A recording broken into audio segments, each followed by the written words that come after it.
Chapter 7. Can't Go Home Again. So, are you ever going to tell me your name? Caden asked the girl in yellow and black. She led him through a maze of tunnels and stairwells with squashy, unrecognizable piles of debris that clung to the corners. There were more than a few times when he'd taken a whiff of those piles and nearly gagged.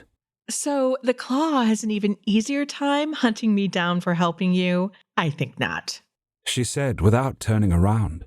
I'll just call you granddaughter then. No, you will not. This had her whipping around and those strange yellow eyes narrowing at him. Then give me a name, he said. We're almost to the mid. She growled. And it's just the two of us, so you don't need a name. I'll give you my name, Caden said boldly. She laughed. Oh, sure, like that has value. It does. I have a lot to lose too. He squawked.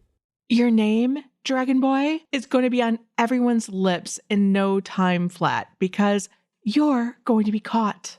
She shook her black and yellow hair as she mounted yet another staircase. His thighs were already aching. They'd gone up too many staircases with brutally steep steps that they had to practically climb up on their hands and knees as much as put one foot over the other. No, it's not, he muttered. He had to believe that. Otherwise, he would have to accept what Marben had said, that there was no going back, that his old life was gone, and that this new one in front of him, full of fear and the unknown, was all there was. She stopped, and he was pretty sure it wasn't just to lecture him, but because she was tired too, and turned around to look at him, hands on her hips, a mixture of frustration and anger on her face. I don't believe you're this stupid, she said as she rested against the slimy wall. He was going to warn her about a piece of brown gunk that she had backed into, but her calling him stupid had him remaining silent. He stayed clear of the walls himself. I'm not. Okay then, why are you acting stupid? He remained silent. She shook her head and poked her tongue against the inside of her cheek. They are going to find you. No! Someone will have seen you shift. Someone will recognize you. Someone will have recorded it. She pointed out. Whoever planted the bomb took care of the cameras in the square, he said. He'd been thinking about this. I'm pretty sure of that anyways. They don't want people to know who they are. And what about the thousands with their cell phones who were filming everything just in case they caught sight of Valerius? Did this mysterious terrorist block all of those too? Planting that backpack without anyone seeing is one thing, but turning into a freaking huge dragon is another. She shook her head and wrapped her arms around herself. The Claw are many things, but they are very thorough. Even if that person doesn't upload their video to the cloud, they will give it over to the authorities. His stomach fell into his feet. What she was saying made sense. He rubbed his sweaty palms on his pants. Maybe you're right. I'll get caught, but I still have to try, he told her. Why? Her hands flew up like birds taking flight. Your parents are not going to welcome you with open arms. You don't know my parents, he said stoutly, but then wiped his hands on his pants again. Besides, I'm not going to tell them or anyone that I'm a dragon shifter. Her mouth opened as if she truly could not believe his words. How are you going to do that? I'm not going to shift. The white dragon was still firmly asleep in his chest, but its ears flickered when the girl let out a shriek of laughter. She actually held her sides as she laughed at him. Annoyance had him glaring at her.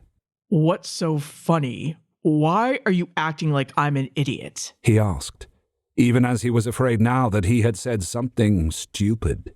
She waved at him for a moment as the chuckles finally slowed, then stopped. He was happy to see that she had leaned against the brown gunk again. In the beginning, at least, you don't have control over when you shift, she explained. Like no control whatsoever. He blinked. That sounded bad. It was bad. His whole plan involved him never shifting, or at least only doing so when he was in the wilderness, completely and utterly alone. But if he was shifting randomly, that put a huge dent in his plans. A dragon in the house? A dragon in the shop? Yeah, that was a no. A big no. How long is the beginning? A few days? Weeks? A month or so? He asked her.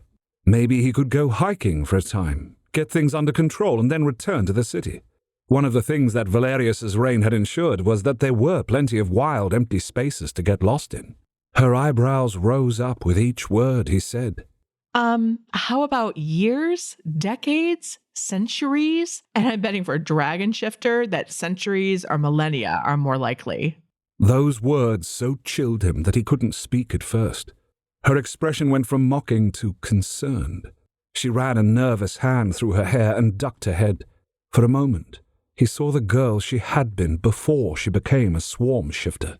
Look, I could be wrong. I only know how it was for me and the other, lower shifters, she said. We should keep moving. There's still a lot of stairs to climb. They climbed in silence. His mind was like a snake eating its own tail. He learned nothing other than to have his panic build. There must be a way to control it, he said as they paused on another landing. He felt a change in the light and guessed they were getting near the mid.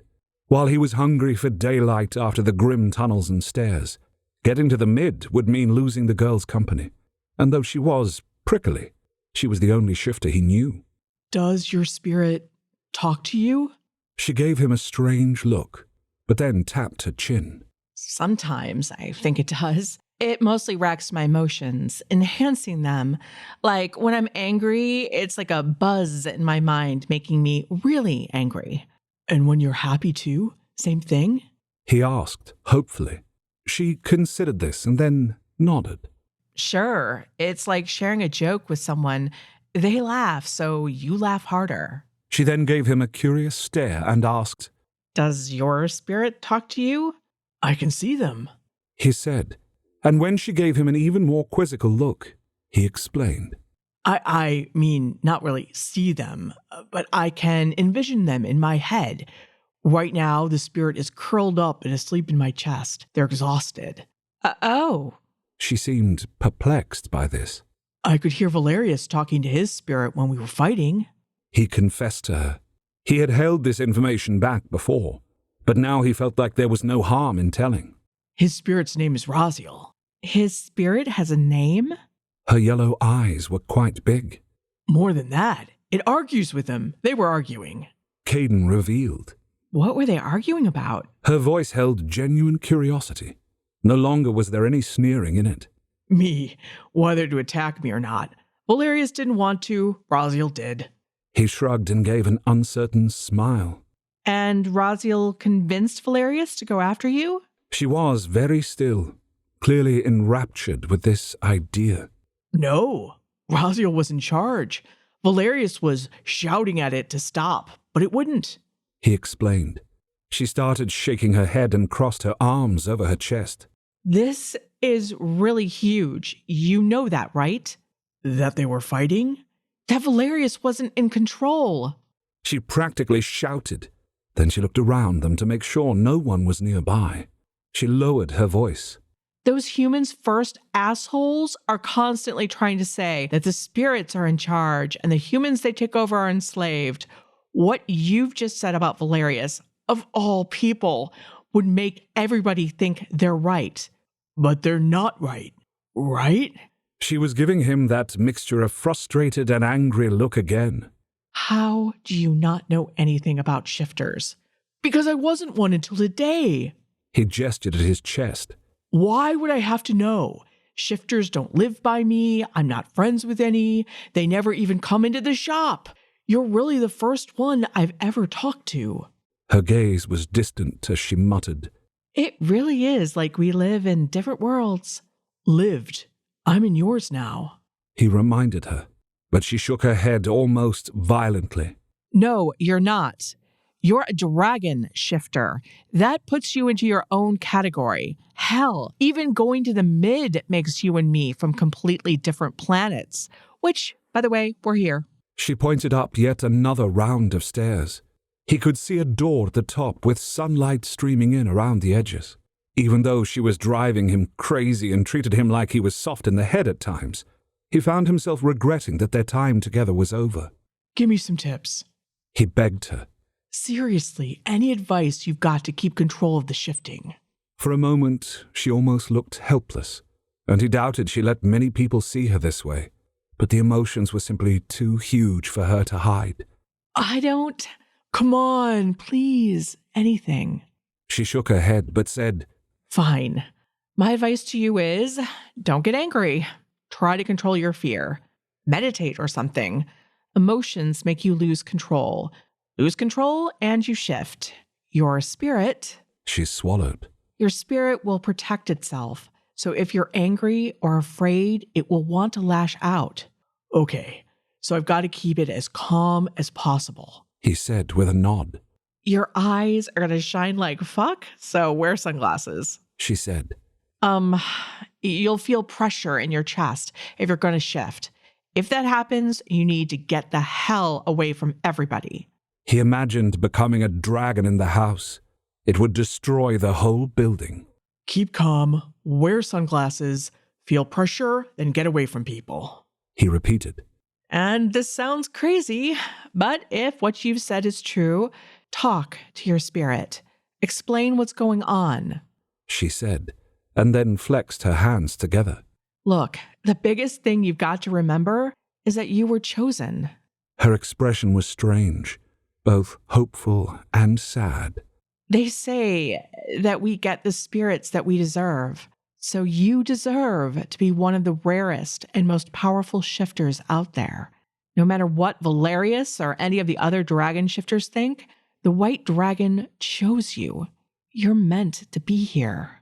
He was touched by her speech. He wished he could believe this was all meant. Well, maybe he could, but not in a good way.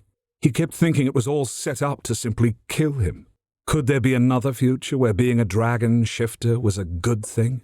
Thank you, he told her as he took one step up the stairs. She nodded and made a faint wave before turning to leave. He called out to her. My name is Dragon Boy, she said with a half smile. I'm afraid I'll know it soon enough. Then there's no harm telling you early. Besides, I think I can trust you with it, he said. Too trusting, Dragon Boy.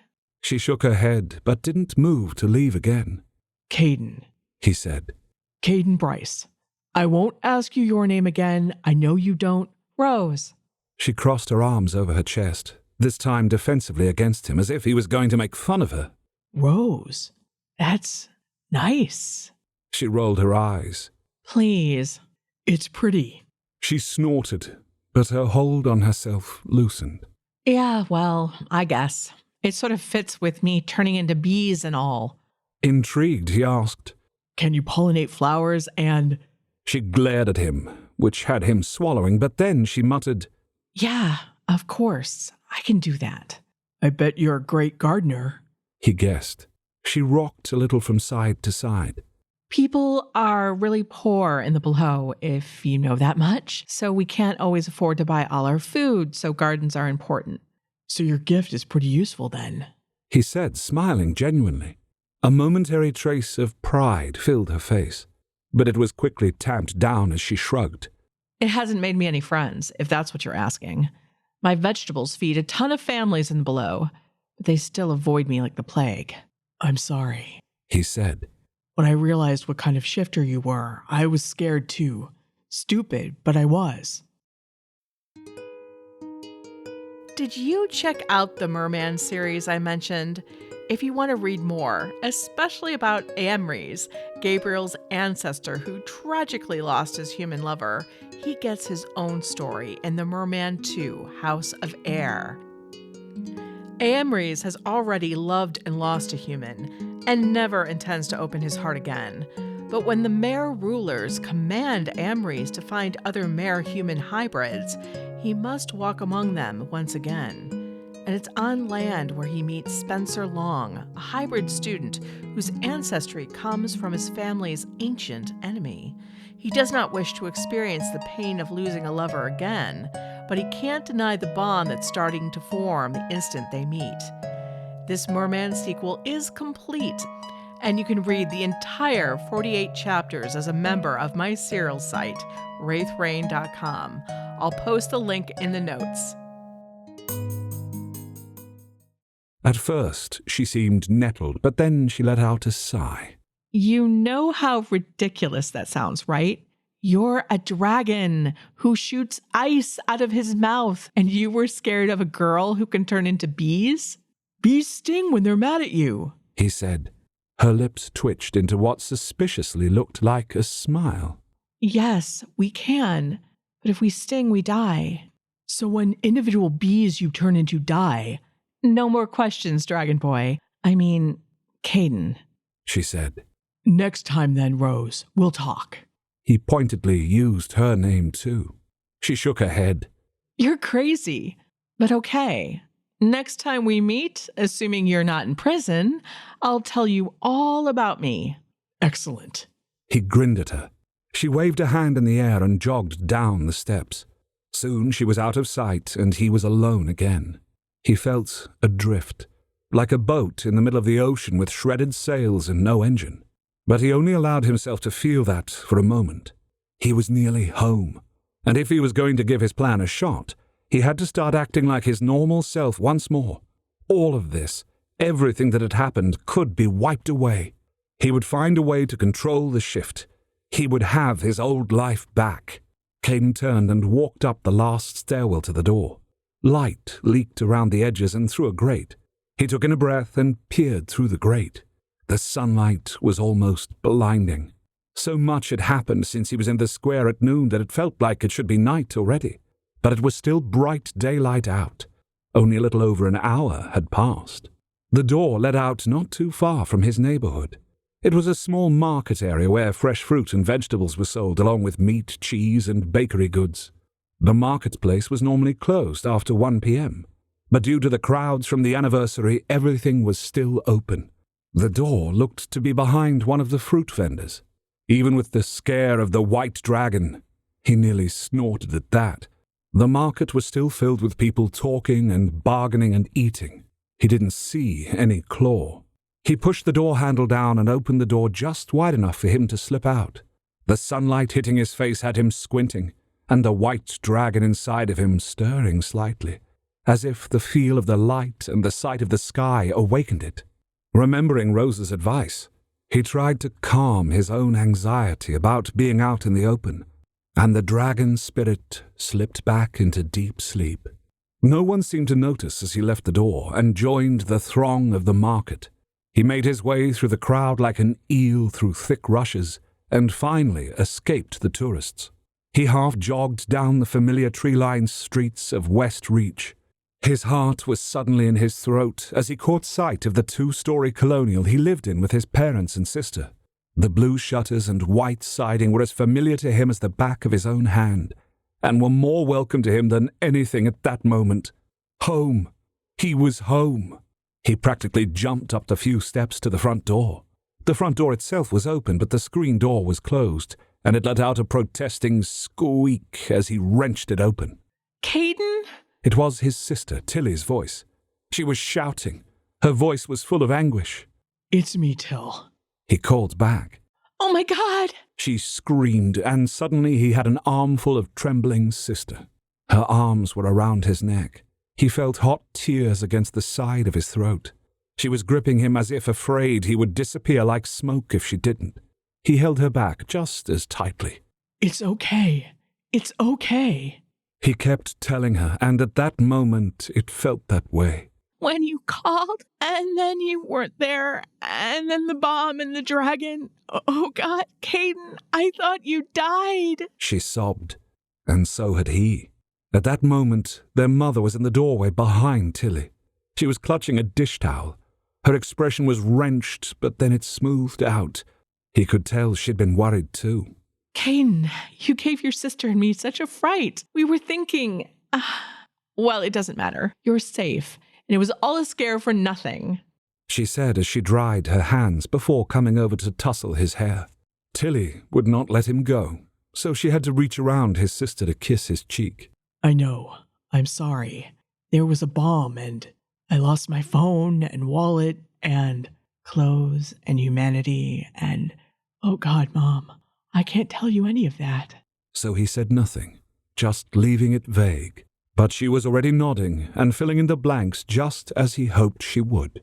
Yes. Tilly and I have been watching it on the television. I'm so glad that you were able to get home. Your father is trapped downtown. He doesn't know when he's going to be able to get back tonight.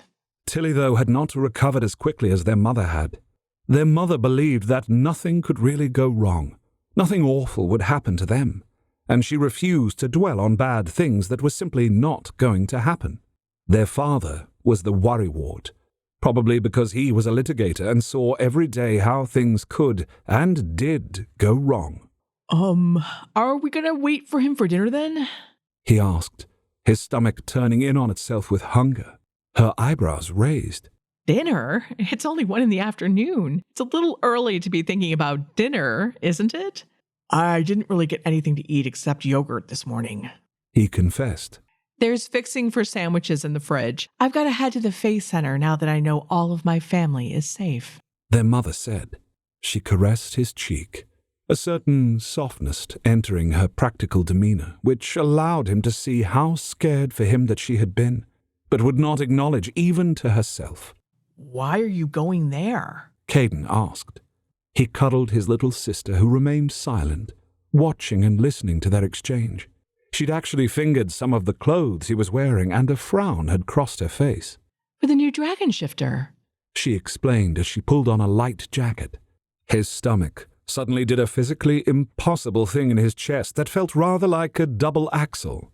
Oh? I mean, what exactly are you going to do for him or her? Pray to the spirits to calm things down and care for them, of course, she said. This new spirit must be terrified after the reception they received from Valerius.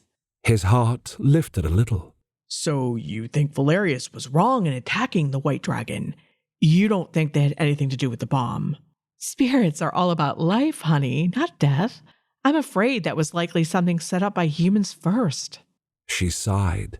Even as he felt that swelling of hope, he heard Rose in his head telling him that maybe his mother only felt that way because she didn't think that the White Dragon was in her house, in her son. Valerius didn't exactly think so, he found himself pointing out. Well, dragons are territorial, honey, and it was as likely as much a shock to him as it was to the person who became the White Dragon. And with the bomb and all... She waved a hand. There was a lot going on. Things will get better. You'll see. Everything will be as it should be. The spirits will provide. Make sure you stir the stew every once in a while, or we'll have blackened stew for dinner, as I assume you're staying here and not going back to work. He was not going anywhere near the square, though he would have to contact Wally and Landry to let them know he was all right. No, I'm here. Don't think that the square is going to be open much more today, he said. Good. Well, enjoy yourselves, you two. She kissed his cheek one last time, kissed the top of Tilly's spiky head, and then she was out the door, leaving just him and his sister. Having his mother seem so calm and sure, not to mention being home, made him feel like the afternoon's events really had been a dream, and that things could truly go back to what they had been. He looked down at Tilly. She was staring up at his face, studying him and not saying anything. Hey, want something to eat? He asked her, smoothing a hand over her head. Okay, she said, her voice soft and uncertain. She slipped her hand through his, like she used to when she was little, and accompanied him into the bright, friendly kitchen. His mother loved plants, flowers, and all sorts of growing things. Their backyard was a riot of color, and the kitchen wasn't much better, with pots of herbs on every available space, and flowers drying for a homemade potpourris hung from the ceiling in between the bronze cookware. Lamb stew was bubbling on the stove. He stirred it, as their mother requested, before heading over to the refrigerator to get sandwich fixings. Tilly had let go of his hand reluctantly, but then seated herself at the kitchen island, her barefoot feet swinging back and forth almost nervously. She has no idea that anything is actually wrong. She's probably too strung out after that phone call we had. That's all that's wrong. Ham or turkey for your sandwich, or should we go crazy and have both? He asked, with his head stuck in the refrigerator. Mom made those pretzel rolls you like, and why are you wearing those clothes? They aren't yours. Tilly interrupted him as if he'd said nothing at all. He swallowed, grabbing both kinds of lunch meat, mayo, mustard, Swiss cheese, and tomato slices before emerging from the refrigerator. He didn't look at her as he answered, In all the chaos, my clothes got messed up, so I put these on. Why aren't you wearing ones from the shop? She persisted. Wally would give you anything, especially to keep you from wearing rags. Hey, these are not rags. They're recycled and they're fine, thanks. He cut open a pretzel roll and proceeded to smear mustard and mayo on it before piling it with both ham and turkey, and some cheese, and tomato. He was tempted to just devour the whole sandwich and make his sister another one, as he was so freaking hungry. The white dragon was shifting in his chest, hungry too. But he resisted the urge and put it before her. He was even more hungry when he saw that she didn't touch it. He quickly turned back to the counter to make another one. You saw the bomber, Caden, she said with surprising clarity and adult determination. She emphasized each word by rapping her knuckles on the island's wooden top. You were going after the bomb. People are saying that a young guy was the one who jumped off the drop, that he was trying to save everybody from... Tilly, I did not... You saw the bomb. Her voice was steady. Her eyes, though, were filled with tears. I saw it in your face. You thought you were going to die. He met her gaze and swallowed. Till, you were the one. She whispered. You were the one that took the bomb to the drop. You jumped. Mom wouldn't believe me because she didn't want to believe you were gone. Except you aren't gone. I know it was you. His hands moved to the edge of the countertop. His fingernails dug into the wood. And you think, what, that I... Out of the corner of his eye, he caught sight of the television that was mounted on the wall by the sink. His mother had it on mute, but she'd clearly been watching the news, worried about him after Tilly's words. They were showing the front of Wally's shop. The Black Dragon King and a phalanx of claw were walking into the store. The report was saying something breathlessly that he couldn't hear and didn't need to. He's already found me. Rose, you were right. I was stupid. There is no going home again. Everything is different. His sister saw where he was looking, and she asked, Are you the white dragon shifter, Caden?